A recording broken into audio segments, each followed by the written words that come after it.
Hello students, I am Amrita Indoliya, your NEET chemistry mentor. और students, आज अपन स्टार्ट करने जा रहे हैं आपका next part, that is of the practice question set.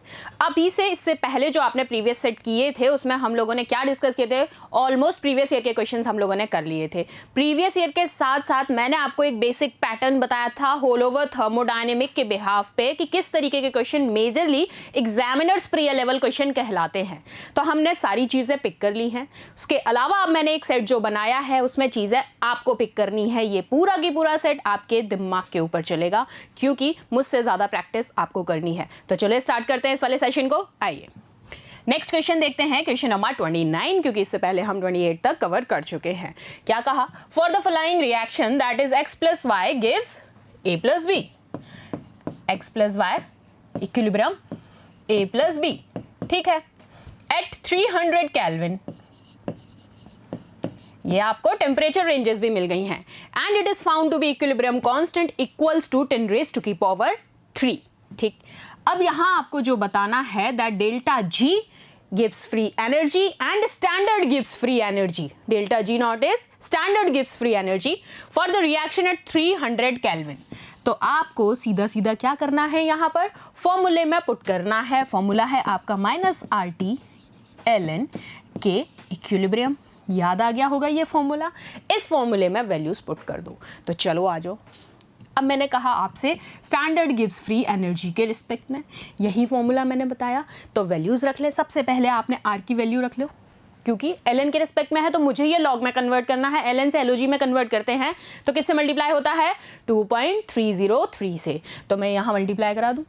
आओ, आपने ली ये वैल्यू। अब आर हमारा गैस कांस्टेंट है और हमें वैल्यू पता है कितनी होती है, 8.314। 8.314 वैल्यू ले ली। यहां टेम्परेचर रेंजेस आपको ऑलरेडी गिवन है, दैट इज 300 केल्विन। बार बार उसने बोला है आपको, तो आपने वो ले लिया। और इक्विलिब्रियम कंडीशंस आपको गिवन है, that is about 10 raise to की पावर 3। तो ये सारी चीजें मैंने इस फॉर्मूले में रख दी।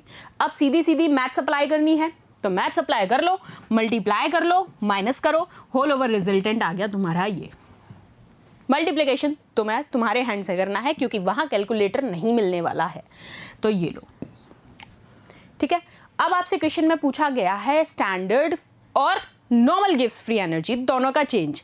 तो आपने कहा क्योंकि गिवन रिएक्शन हमारी कैसी है, इक्विलिब्रियम पे। पहली क्वेश्चन में चीज ही यही थी कि x plus Y is at equilibrium with a and b।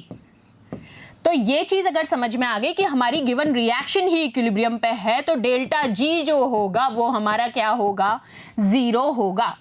Spontaneity और नॉन स्पॉन्टेनिटी का दोनों का कॉज मैंने बताया था, while in the case of less than 0 और greater than 0, but when it is equals to 0 that there is a equilibrium in the reaction. सो यहां हमें इन्होंने गिवन किया है कि भाई रिएक्शन जो है इक्विलिब्रियम फेज में है, so that delta ji will be 0।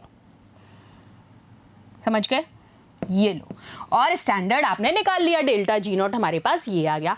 तो ऑप्शन में चेक कर लें कि हमारे पास दोनों आंसर्स कहाँ सही हैं। क्या है एक आंसर, एक तो डेल्टा जी 0 और जी नॉट क्या है -17.23।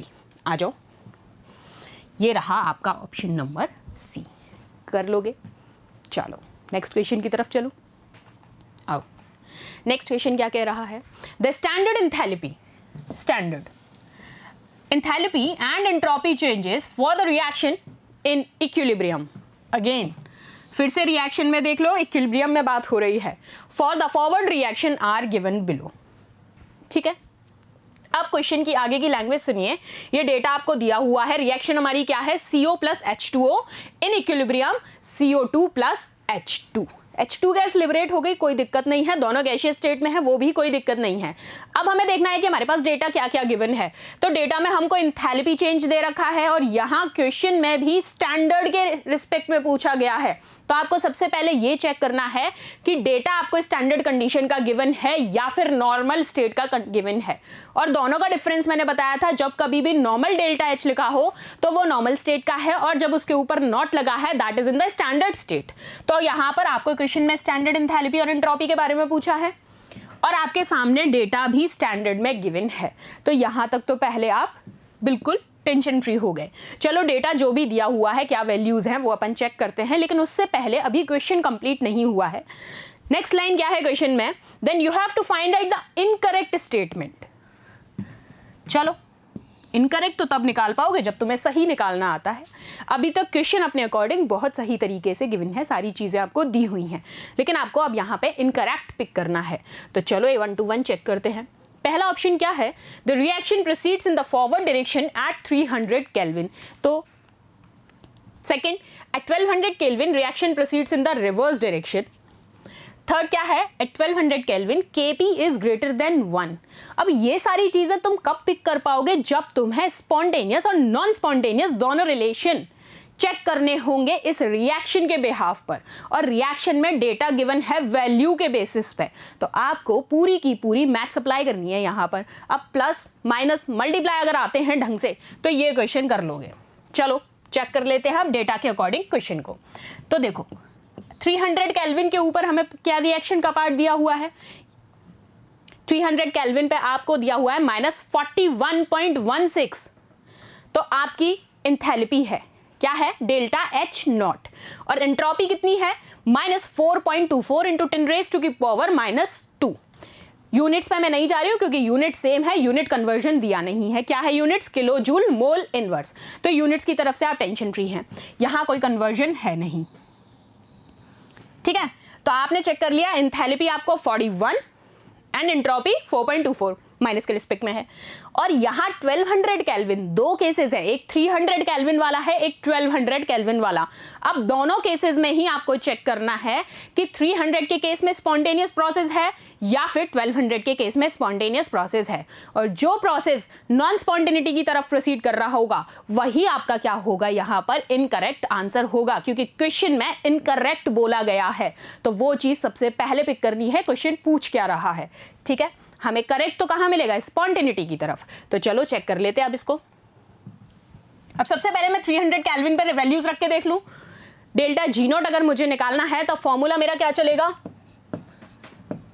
Delta H not minus T delta S not. रख दूं इसमें वैल्यूज, सीधे सीधे आपने यहां वैल्यूज रखी है। डेल्टा H नॉट आपको गिवन है -41.16 माइनस टेम्परेचर रेंजेस कितनी है, पहले मैं चेक कर रही हूं 300 केल्विन के रिस्पेक्ट में, मल्टीप्लाई बाय एंट्रोपी कितनी यहां पर गिवन है 4.24 इंटू 10⁻⁻²। चेक कर लें। अब इसको अगर सॉल्व करोगे तो आप देख रहे हो कि ये होल ओवर रिजल्टेंट आपका लेसर देन 0 आएगा, क्योंकि यूनिट टर्म्स आपकी किस में जा रही हैं, माइनस के रिस्पेक्ट में जा रही हैं। चेक करके देख लो। तो आपने कहा यहां तो प्रोसेस हो गया स्पॉन्टेनियस, ठीक है।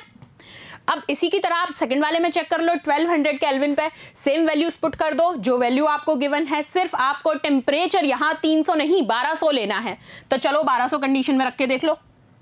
कंडीशन में सेम अप्लाई करो, मल्टीप्लाई करो, माइनस चेक करो, होल ओवर रिजल्टेंट देखो कि यहां आपकी वैल्यू ग्रेटर देन 0 की है, जो भी रिजल्टेंट आ रहा है। फॉर एग्जाम्पल x क्रॉस करके देखना। तो आपने कहा ग्रेटर देन 0 है, so it is an criteria for what, non spontaneity. So अब ऑप्शन में हम एक बार चेक कर लें नॉन स्पॉन्टेनिटी के लिए, क्योंकि इनकरेक्ट पूछा है तो इसका मतलब क्या होगा, Kp इज ग्रेटर देन 0। आ जाओ ऑप्शन में देख लें, ये लीजिए, at 1200 kelvin Kp is greater than 1। कर लोगे, कोई दिक्कत नहीं है। चलो, क्योंकि जब ज्यादा हो रहा है तो आपको यही चीज चेक करनी है, ठीक है। चलो नेक्स्ट क्वेश्चन देखते हैं, क्वेश्चन नंबर 31। देखो इस तरीके के लैंग्वेज क्वेश्चन आएंगे। क्वेश्चन बड़ा ही स्ट्रेट था, लास्ट जो क्वेश्चन था क्वेश्चन बड़ा ही स्ट्रेट था, लेकिन सिर्फ आपको लैंग्वेज पिक करनी थी। 2 टेम्परेचर रेंजेस दे रखी थी, डेटा इतना सारा दे रखा था, तो आप घबरा गए कि क्वेश्चन बहुत बड़ा है तो भाई ये तो समझ में नहीं आएगा। कुछ भी नहीं था, सीधा लैंग्वेज क्वेश्चन था। आपको 2 चीज़ें अप्लाई करनी थी, एक बार टेम्परेचर 300 रखना था, एक बार 1200। सिर्फ फॉर्मूला एक ही अप्लाई करना था, कोई फॉर्मूले में चेंज नहीं था। फॉर्मूला रट जाने चाहिए अभी तक, delta G is equal to delta H minus T delta S। Next question check करते हैं। चलो, for the reaction CO plus half O2 gives CO2, ठीक है। अब यहां आपको एंथैल्पी दे रखी है, कौन से स्टेट में है, ये स्टैंडर्ड एंथैल्पी गिवन है, डेल्टा H नॉट है, दैट मीन स्टैंडर्ड कितनी है, -67650 calorie at 25 degree Celsius. Now you have to calculate delta H at 100 degree Celsius. अब आप देख रहे हैं कि 25 डिग्री सेल्सियस पे आपको कंप्लीट चीज दी हुई है। अब यहां पर आपको सेम एंथैल्पी फाइंड आउट करनी है सिर्फ 100 डिग्री सेल्सियस पे। क्या करोगे, सबसे पहले तो 100 माइनस 25, 75 डिग्री सेल्सियस आपका टेम्परेचर रेंज आ गई। Good. Now given that the required molar heat capacities R S follow. अब आपको मोलर हीट कैपेसिटी भी दे रखी है, तो यहां आप सीपी रेशियोज दे रखे हैं। सीपी बाय सीवी हम देखते थे, यहां आपको सीपी रेशियोज गिवन है। अब इन सीपी रेशियोज को आपको सीधा की सीधा फॉर्मूले में रख देना है। तो चलो चेक करते हैं, ऑप्शन पे तो बाद में जाएंगे, फॉर्मूला देखते हैं क्या था। हमारे पास दो एंथैल्पीज हैं, आपको 25 पे गिवन है, 100 पे आपको निकालनी है। तो सबसे पहले क्या करोगे, डेल्टा एच नॉट 100 माइनस 25, ये आया। अब आपको मोलर हीट कैपेसिटीज की वैल्यू गिवन है, तो मैं यहां फॉर्मूले में सीधा सीधा रख दूं Cp2 minus Cp1 into delta T temperature ranges के साथ। यहां आपने इसको रिलेट किया 100 के रिस्पेक्ट में, तो यह आपका सबसे पहले 75 आया। अब Cp2 की वैल्यू, मोलर हीट कैपेसिटीज दोनों गिवन है, वैल्यूज चेक कर लो, this this and this 6.97, 8.97 and 7। चलो चेक कर लेते हैं। आपने रख दी वैल्यू 8.97 माइनस 6.97। अब आप कहेंगे ये 7/2 क्यों है, ये इसलिए क्योंकि वहां पर आपको O2 दिया हुआ है। बात समझ में आ गई, इसलिए यहां पर मैंने इसको 2 से डिवाइड किया है। प्लस अब आपको इंथैल्पी एट 25 डिग्री सेल्सियस जो हमको गिवन है, रख दो वैल्यू। इसको पूरे को सॉल्व किया, होल ओवर ये आया, और ये आपकी 25 डिग्री सेल्सियस वाली इंथैल्पी। होल ओवर आपने जब चेक किया तो क्या आया resultant, that is minus 625.5 calories. ये लो, ऑप्शन में चेक कर लो, कहाँ है आपका ऑप्शन, ये रहा। कर लोगे, कितना सीधा है। सारी लैंग्वेज डेटा गिवन है, सिर्फ और सिर्फ फॉर्मूले में पुट करना था। यहाँ घुमाने का सेंस इतना सा है, बार बार कहूँगी, वहाँ टेम्परेचर में नहीं घुमाया, यहाँ टेम्परेचर में घुमा दिया, वहाँ केल्विन के रिस्पेक्ट में था, यहाँ सेल्सियस में था। किसी में भी हो, तुम्हें से फॉर्मूले याद होने चाहिए, ठीक है। चलो next question, the enthalpy of neutralization of HCO3 minus with strong alkali is minus 42 kilo joule per mole. ठीक है, किसके रिस्पेक्ट में ये, HCO3 माइनस के रिस्पेक्ट में। And enthalpy of a neutralization of strong acid with strong alkali is minus 56. So therefore the enthalpy of dissociation of HCO3 minus, अब आपको इसका डिसोसिएशन बताना है। दोनों एंथैल्पीज आपको गिवन है न्यूट्रलाइजेशन के केस में। अब आपको यहां पर सिर्फ और सिर्फ बताना है, तो डिसोसिएशन बताना है। तो चलो फॉर्मूले में वैल्यूज पुट करेंगे। सबसे पहले रिएक्शन लिखी जाए। रिएक्शन लिखते हैं, HCO3 minus plus OH minus, क्या है हमारे पास, CO3 minus plus H2। Reaction लिख ली। अब हमारे पास डेटा क्या गिवन है कि हमारे पास enthalpy in the case of first given है minus 42 kilo joule mole inverse. अब मैं रिएक्शन चेक करूंगी सेकंड वाली, यानी कि H2O के रिस्पेक्ट में। तो H2O के रिस्पेक्ट में चेक करोगे, क्योंकि हमसे पूछा ही डिसोसिएशन गया है, किसमें टूटेगा, H प्लस और OH माइनस में। ये लो, डिसोसिएट करा दिया। अब इसकी वैल्यू भी आपको गिवन है माइनस 56, लेकिन डिसोसिएशन की बात हो रही है, so the term changes to this. समझ गए। अब क्या करेंगे, अब आपसे पूछा H2O का डिसोसिएशन नहीं था, पूछा गया है HCO3 का डिसोसिएशन। तो लीजिए, फॉर्मूले में वैल्यू कुछ नहीं रखना है, इसमें से इसको माइनस कर दो। 56 में से 42 माइनस करना, इतना माइनस तो आता है 14। आपका जो enthalpy of dissociation for HCO3 minus आएगा, वो कितना आएगा, प्लस 14 किलो जूल पर मोल। क्लियर। ये लो, ऑप्शन में भी चेक कर लो आंसर है भी या नहीं तुम्हारा। ये रहा ऑप्शन नंबर सी। चलो नेक्स्ट क्वेश्चन देखते हैं। Question number 33। क्या चाहते हैं ये कह रहे हैं आपसे कि एट 500 केल्विन, सब खेल टेम्परेचर का है, फिर रिएक्शन चेक कर लो, इक्विलिब्रियम में है तो काम बन जाएगा, जीरो है आंख बंद करके। लेकिन इक्विलिब्रियम नहीं दिया है तो फिर चेक करना पड़ेगा डेटा। 500 केल्विन पे है और आइसोबारिक प्रोसेस है। पहले तो मुझे बताओ, आइसोबारिक प्रोसेस में किसको कांस्टेंट करते थे, टेम्परेचर को या प्रेशर को? अगर याद होगा तो बताया था, जहां बार वर्ड आ जाए, बार मतलब प्रेशर, क्योंकि प्रेशर की यूनिट होती है बार। ठीक है, तो आइसोबारिक मतलब प्रेशर कांस्टेंट, बार आ रहा है यहां पर, और बार प्रेशर की यूनिट है। एक चीज से 3 क्वेश्चन क्लियर होते हैं। तो देखो डेल्टा एस सिस्टम आपको कितना गिवन है, -10 किलो जूल मोल केल्विन, और डेल्टा एस सराउंडिंग आपको गिवन है 12। सिस्टम और सराउंडिंग दोनों की वैल्यूज आपको गिवन है। अब आपसे पूछा गया है delta G, Gibbs free energy पूछी है, और गिब्स फ्री एनर्जी क्या कहती है, सिस्टम प्लस सराउंडिंग, और यूनिवर्स कहता है सिस्टम माइनस सराउंडिंग। ठीक है, तो अब इस डेटा को चेक कर लो। तो सबसे पहले मैं डेल्टा एस टोटल की बात करूंगी, क्योंकि एंट्रोपी के बेसिस से ही आप गिब्स फ्री एनर्जी निकाल पाओगे। तो सबसे पहले एंट्रोपी चेक कर ली, delta S system minus delta H by T. Temperature साफ लिखा है बंदे ने कि भाई 500 केल्विन पे बताओ मुझे आंसर, तो आपको 500 केल्विन पे चेक कर लेना है। और कितना कितना गिवन है दोनों केसेस में, एक बार है 10, एक बार है 12। तो आपके पास कितना आ गया रिजल्टेंट, 2 किलो जूल पर मोल। अब इसी को मैं आगे चेक कर लेते हैं इस फॉर्मूले के अकॉर्डिंग। तो ये फॉर्मूले में मैं ये कह सकती हूँ -2 kilo joule per mole, delta H minus T delta S whole over in the range of temperature कितना हो गया, -2 किलो जूल पर मोल। अब इसको आगे चेक कर लो। अब यहां से आपका आप फॉर्मूले में पुट करो delta H minus T delta S is equal to, तो ये टी क्रॉस मल्टीप्लाई हो जाएगा, सिर्फ क्रॉस मल्टीप्लाई करा रही हूं, कुछ भी चेंज नहीं कर रही हूं अभी इस फॉर्मूले के अकॉर्डिंग जो चल रहे हैं। यहां से इस टी को मैंने इधर ले लिया, ठीक है, तो ये इधर रह गया delta H minus T delta S, और यहां पर कौन आ गया, -2t। अब इसमें टी की वैल्यू रख दो, टी कितना है, गिवन है 500 केल्विन, मल्टीप्लाई कर दो, ओवरऑल क्या आ गया, -1000 किलो जूल पर मोल। कितना बेसिक क्वेश्चन था, सिर्फ तुम्हें थोड़ा सा घुमाया गया कि सिस्टम और सराउंडिंग में तुम वैल्यू कैसे पुट करोगे। तो वैल्यू ऐसे पुट की जाएगी, कर लेंगे, ऑप्शन में चेक कर लो, ये 1000, ये लो ऑप्शन नंबर बी। अब चलो नेक्स्ट क्वेश्चन देखते हैं, विच इज इंटेंसिव प्रॉपर्टी। अब ये तो तुम्हारे टाइप का क्वेश्चन है, बहुत ही अच्छा सा, जिसमें दिमाग ही नहीं लगाना, क्योंकि हमने सेशन पढ़ा होगा तो याद आ गए होंगे, बप्पी लहरी साहब बहुत सारी चीज़ें हमने पढ़ी थी, ऐसे ऐसे एग्जाम्पल्स पढ़े थे इंटेंसिव और एक्सटेंसिव प्रॉपर्टीज़ के, तो होपफुली कोई दिक्कत नहीं होनी चाहिए। Boiling point, molarity, freezing point and last all. Intensive properties किस पर डिपेंड होती हैं, जिनको हम कहीं ना कहीं इंटेंसिव प्रॉपर्टीज़ आर टोटली, और जिनको आप कैलकुलेट कर सकते हैं। तो मैं कह दूं इसको भी कैलकुलेट, इसको भी, इसको भी, सारी की सारी ही आपकी क्या है, इंटेंसिव प्रॉपर्टीज़ हैं। तो ये लो, ठीक है, ये रहा आंसर। चलो अब फिर भी जो भूल गए हो उनके लिए यहाँ मैंने लिख के दिया है।